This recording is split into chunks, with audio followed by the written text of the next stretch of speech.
Update: after a painful 20-hour labor, my husband grabbed the birth certificate and said, "Our baby will have my mother's name, not yours." I protested, but he sneered, "You don't get a say." The nurse glanced at me and whispered, "Want me to tell him the truth?" My heart pounded as his world crumbled before him. I went cold. Mark shot up from his chair. "We're leaving." I ignored him. "You changed my insurance records." My voice was shaking. "I did what I had to do," he snapped. "You don't understand, then make me understand." Silence. The nurse folded her arms. "Do you want me to pull the records because I can right now?" Mark's face twisted into pure rage. He turned to me. "You're not doing this. You just gave birth. You're hormonal. You're not thinking straight." But I was thinking straight, and I knew without a doubt he had screwed me over. Mark grabbed my wrist, not hard but firm. "We're not doing this here." I yanked my arm away. "You don't control me." His jaw twitched, and for the first time, I saw it, real fear, not anger. The nurse turned to me. "Do you want to see the records?" I didn't hesitate. "Yes." Mark let out a bitter laugh. "Fine, you want the truth? You were never supposed to see them." The room felt smaller. The nurse gave me a look. "Let me go get them." She walked out, leaving me alone with Mark. I stared at him. "You're going to tell me what's going on right now." He ran a hand through his hair. "You don't understand how hard this has been for me. My mom, your mom, she wanted me to handle everything. She said she knew what was best for the baby." He stopped, inhaled sharply. I waited. "She said you were too emotional, too soft, that I had to take control." I felt sick. "So you what? Took me off my own child's insurance? Made yourself the only legal guardian?" Mark didn't answer. That was all I needed to know. The nurse came back with a folder. She set it on my lap and opened it for me, and there it was. Mark had listed himself as the sole parent. My name was nowhere. My entire body went cold. "You were planning to take her from me." Mark didn't deny it. I thought I was going to be sick. The nurse's voice was like steel. "You're lucky I caught this. I've seen women lose custody of their own babies because of things like this." Mark stood up. "You're overreacting." I shook my head. "I'm done," he laughed, an actual laugh, like I was a joke. "What do you think, you can just leave? You just had a baby. Where are you going to go?" The nurse put a hand on my shoulder. "She won't be alone." Mark's smirk faltered, and that's when I knew his world was about to come crashing down. Mark's face was a mix of fury and desperation. I could see the gears turning in his head. He thought he could talk his way out of this, that he could manipulate me like he always did. Not this time. I turned back to the nurse. "What do I do now?"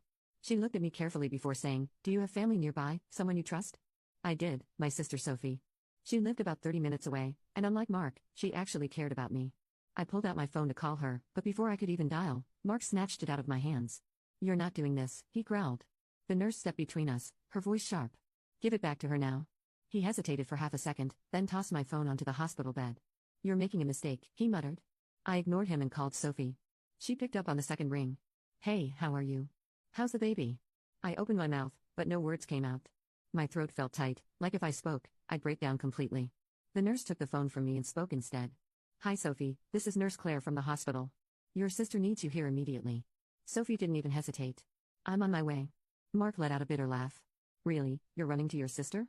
She doesn't even like me." I shot him a look. "Maybe because she saw through your crap before I did." His face darkened. "This is ridiculous." The nurse's voice was sharp. "No, what's ridiculous is what you tried to do. And trust me, hospital staff talk.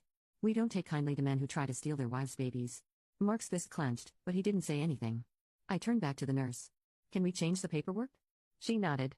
"Yes, and we're going to document everything. If he tries anything, there will be a legal trail." Mark stiffened. "You're blowing this out of proportion." But he was sweating. He knew he had lost control of the situation. And then his phone rang. At first, I didn't think much of it, but then I saw the name on the screen, Mom. And just like that, I knew he hadn't done this alone. His mother was behind this, all of it. Mark declined the call, but I grabbed his wrist before he could put the phone away. "You're going to tell me the truth," I said, my voice shaking with rage. "There's nothing to tell." The nurse folded her arms. "You can either tell her now or she'll find out when she checks the legal records. Either way, it's over." Mark's eyes flicked to me, then to the baby in my arms, and for the first time, I saw guilt. I had to hear it from his own mouth. "What did you do?" Silence. I reached for his phone, but he yanked it back. "Fine," he snapped. "You want the truth? My mother said I had to make sure the baby was legally under my name only. That way, if you ever tried to leave me, you wouldn't be able to take her." The room spun.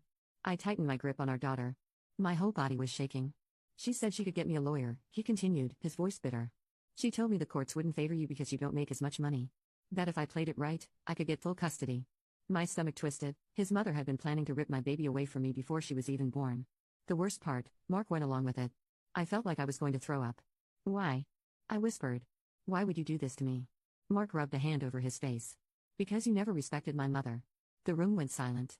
The nurse sucked in a sharp breath. "Oh my God," she muttered. I laughed, a cold, hollow laugh.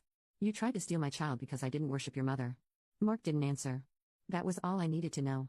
The nurse turned to me. "We're going to fix this right now." She grabbed my paperwork and walked out of the room, probably to get the hospital administrator involved. Mark moved toward me.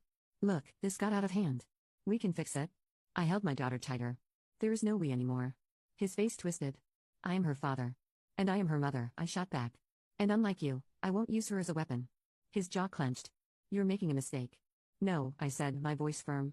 "The only mistake I made was trusting you." At that moment, Sophie walked in. She took one look at my face and knew something was wrong.